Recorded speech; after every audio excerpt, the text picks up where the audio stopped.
নমস্কার। আজকে যে বিষয়টা নিয়ে কথা বলবো সেটা হচ্ছে ফেসবুকে সাফল্য পেতে গেলে আপনাকে কি কি করতেই হবে। হ্যাঁ, ইটস কম্পালসারি, মানে যেটা আপনাকে করতেই হবে, না করলে আপনি কোনোভাবেই এগোতে পারবেন না। সেই বিষয় নিয়ে কথা বলবো।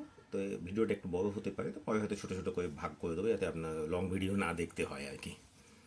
তো বিষয়টা হচ্ছে ফেসবুকে আমরা দেখেছি যে রিল একটা খুব গুরুত্বপূর্ণ বিষয়, মানে ভিউজ, রিল নয়, ভিউজটা খুব গুরুত্বপূর্ণ বিষয়। এবং এখন যেটা হয়েছে, এখন ফটো, ভিডিও, রিল এবং স্টোরি, মোটামুটি চারটেকেই ফেসবুক একই জায়গায় করে দিয়েছে। মানে আপনি ফটো যত ভিউজ হবে তাতেও টাকা পাবেন, এবং স্টোরিতেও পাবেন, রিলেও পাবেন। কিন্তু বিষয়টা হচ্ছে, আমি দেখেছি যে রিলের ক্ষেত্রে যতটা ভিউজ হয় তার থেকে ফটোতে ভিউজ অন্তত অনেক বেশি হয়। আমার ক্ষেত্রে খুব এটা হয়, আমি দেখেছি। তো সেক্ষেত্রে আপনারা সেইভাবে পোস্ট করতেই পারেন। কিন্তু আরেকটা খুব গুরুত্বপূর্ণ বিষয় যেটা দাঁড়াচ্ছে সেটা হচ্ছে, ফেসবুকে আপনার যে কোনো পোস্ট ভাইরাল কেন হবে, কিভাবে হয়।